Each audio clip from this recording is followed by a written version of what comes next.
What's going on, everybody? MC Andrew Love back on your screen and your speakers one more time.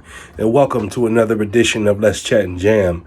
In this episode, I speak with a dope sister out of the UK. Her name, Cilla Raie. Check out this interview we did right now. Hey, what's going on, everybody? MC Andrew Love back on your screen and your speakers one more time with another edition of Let's Chat and Jam. In this episode, I'm speaking with a sister out of the UK. That's what I said. She's out of the UK, and she's dope with it. Oh my God, her lyrical skill set is one to admire. Her name, Cilla Raie. So without further ado, folks, let me bring in Cilla Raie. Hey, how are you? How are you doing? Hi, everyone. Great. How are you doing? What you been up to, Cilla Raie?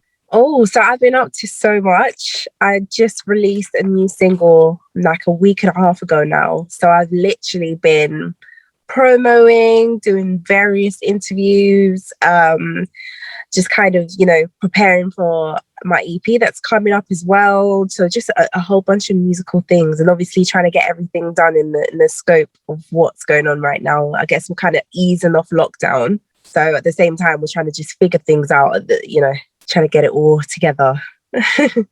When did you realize you had a passion for music? So I first started singing and I realized that this is it for me when I was about 14 years old. So I'm 27 now. That was kind of when I was, just kind of going to talent shows and stuff like that, seeing other kids kind of get up and sing and dance and stuff. And I wanted to do the same thing. It really started in school because we had a really good system as far as like music education and things like that. It was really, really strong then.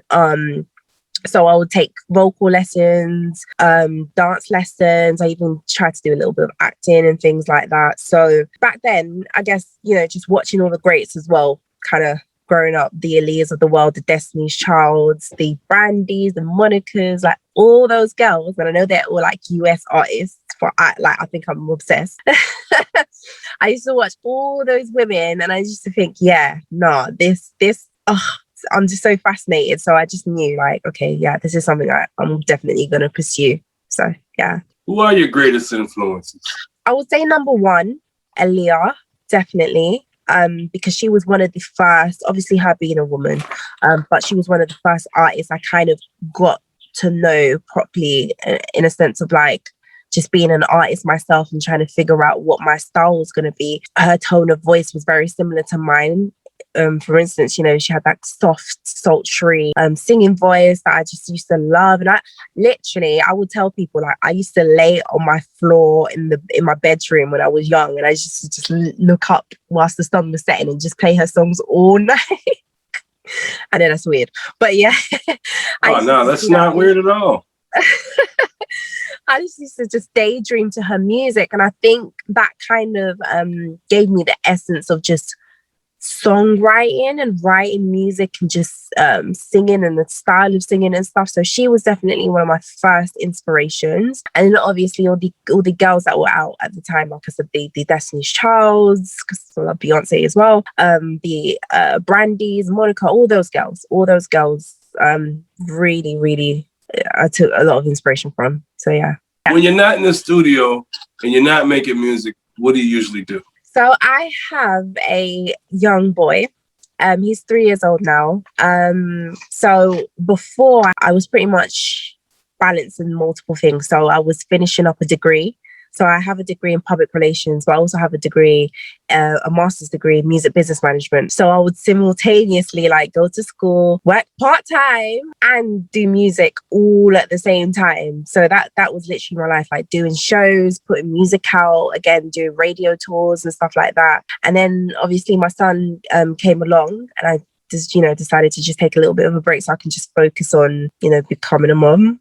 First-time mum as well. And I felt like it was much needed because, like I said, I'd balance multiple things all the time, from work to school to this to that I just felt like, okay, been doing music since I was like 14 professionally. So it was kind of a good time to just take a breather, just pause for a second and really figure out what am I going to do next now that I have a mouth to feed. And so since he's been here, it's pretty much just trying to balance, I guess, having him at nursery. So when he's at nursery, I kind of go to the studio and just put stuff together and, you know, release it at the moment. I've had like 3 singles out since the pandemic started, which is amazing to say, because really and truly it should have been the time where it's just kind of like, okay, we understand you can take time out, you can sit out, but I just thought, no, this is the time. It's time to go. Time don't waste. Time doesn't wait for no one. So I just felt like, yeah, this was the perfect time to just start releasing. Regardless, the internet is amazing. So many people that can be reached. You know, you can do everything digitally. So I just kept going. So that's just been my life, balancing motherhood and music career and life. Yeah. Speaking of music career, you got some music that's released right now that everybody can find on Spotify or Yes. Apple Music or YouTube Music, wherever you want to go stream your music at, you can do that and find Cilla Raie right there, wherever there's streaming, she's in the middle of it. Exactly. Yeah, so there's a song that I want to touch up on. It's called Motives. Can you tell us about the song? How did it come about? So Motives is actually one of my favorites. As far as like from what I've released so far, obviously I have newer music that's coming up later, but as far as like from the I guess the point I started making music up until now, it's one of my favorite songs. And I actually wrote that song prior to even having my son, so about 4 or 5 years ago. I was actually planning to put out an EP around the time that I was expecting, but obviously that wasn't going to happen. So I had a whole bunch of music that just, you know, I was spending time recording, writing to, just kind of sitting there. And I said, you know what, I don't want to just kind of start from scratch and do everything again, because there's amazing music. Like the songs that are there are actually really amazing. And I guess in a sense, like timeless, to where it sounds like it maybe could have been recorded or written yesterday. So I just felt like, yeah, Motives was one of those songs that, again, the producer that I work with, Joey Dyer, he's just so solid as far as like partnership with music, because we just get each other musically, and he just has that crystal R&B sound, which is very hard to find in the UK. There are a lot of producers who are great at producing R&B, but to find the person that you connect with the most, without having to fly to the States where all the greats are, he just really worked out with me a lot. So when he sent me that beat, I just knew straight away, yeah, this gives me that early 2000s, late 90s vibe, you know, that Destiny's Child bop. So I was like, yeah, I know exactly how I'm going to write this, how the melody's going to go and stuff. So yeah, that's how it came about. This is the song Motives. We're going to play a little snippet of it for you guys, because when you hear this song, you're going to realize, holy crap, MC, you did it again. You told us to go check out this artist by the name of Cilla Raie. We did. And guess what? She's dope. Dang right she's dope. And everybody else that listens to this song and all her other songs that are online as we speak will realize that I told y'all, I know talent when I see it a mile away. And this woman here got skills. So without further ado, folks, Motives.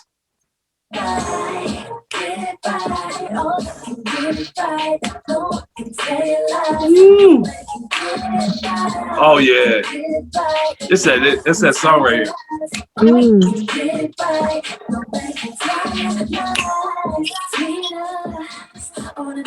It's Cilla Raie, y'all.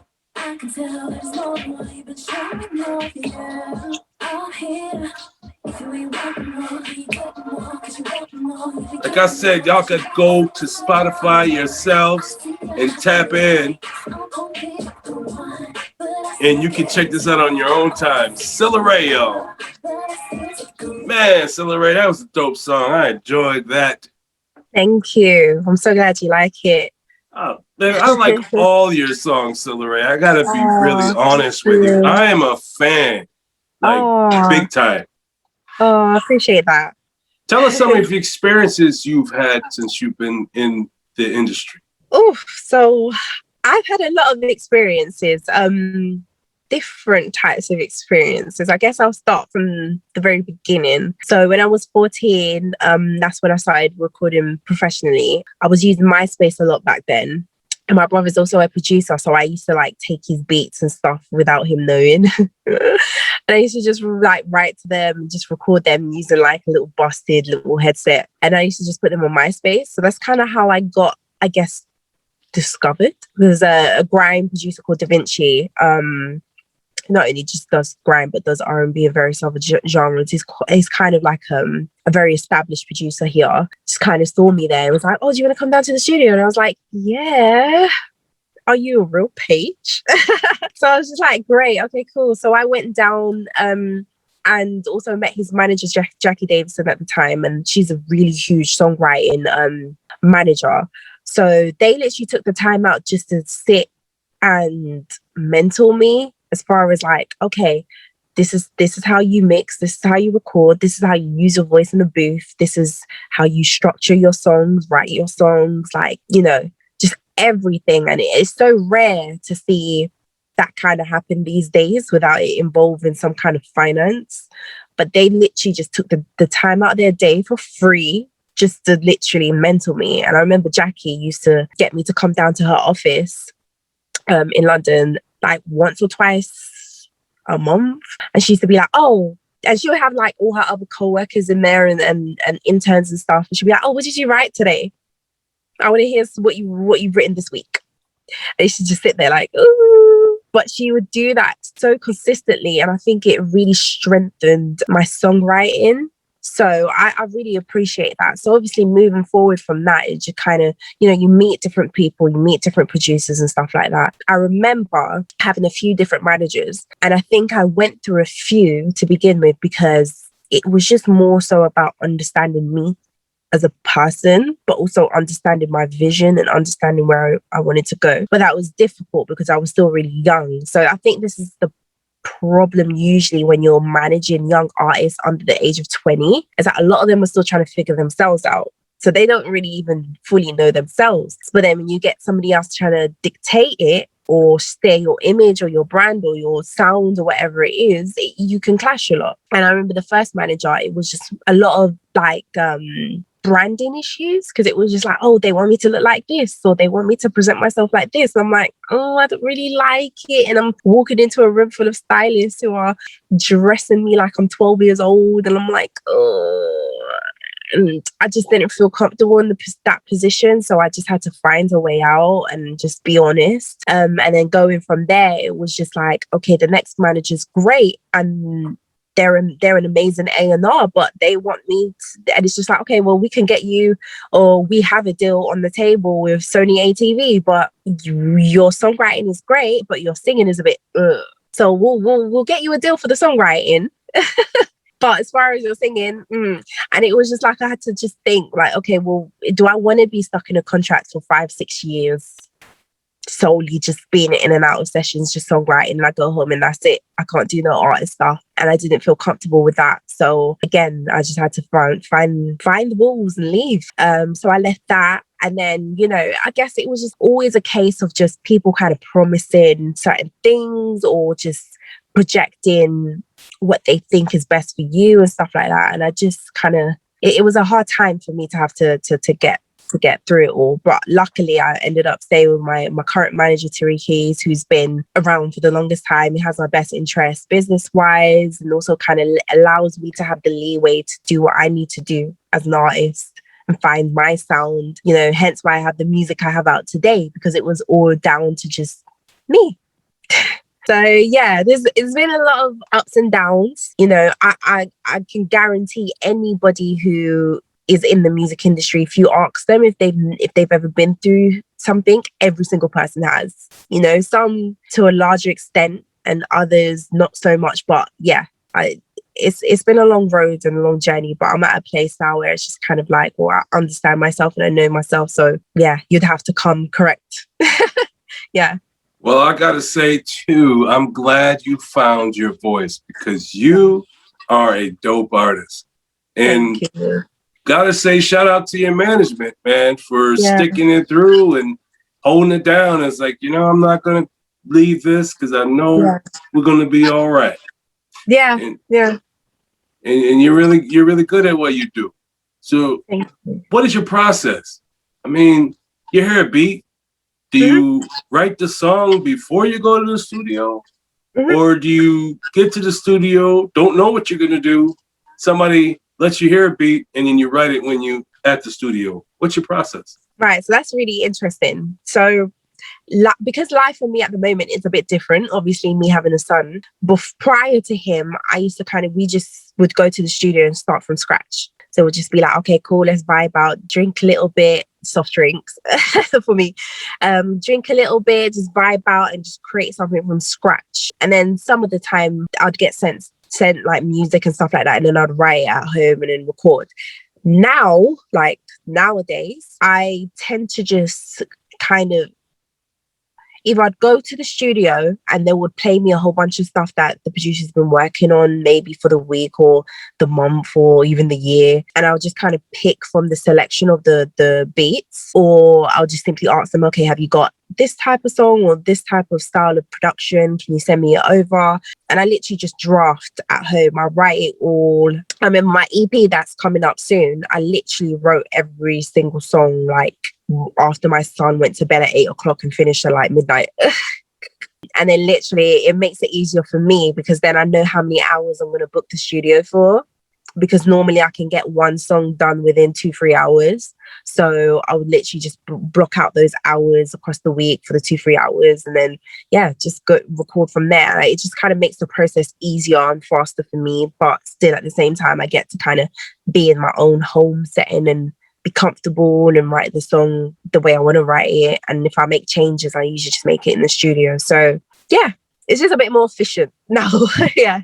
Do you have any advice for the youngins that are coming up that want to do what you're doing? I do. And I would say trust your instinct. I think that's like the number one thing, because a lot of times where I haven't trusted my instincts, things haven't gone the way that I hoped that they would go. Where I think you're the artist, you know, you feel it, you should just be able to trust your own instinct to know that, okay, if I really feel like this is going to work, then let me do it. And I would rather know that I've done what I needed to do and made the mistake than not done it and followed somebody else and then made a mistake.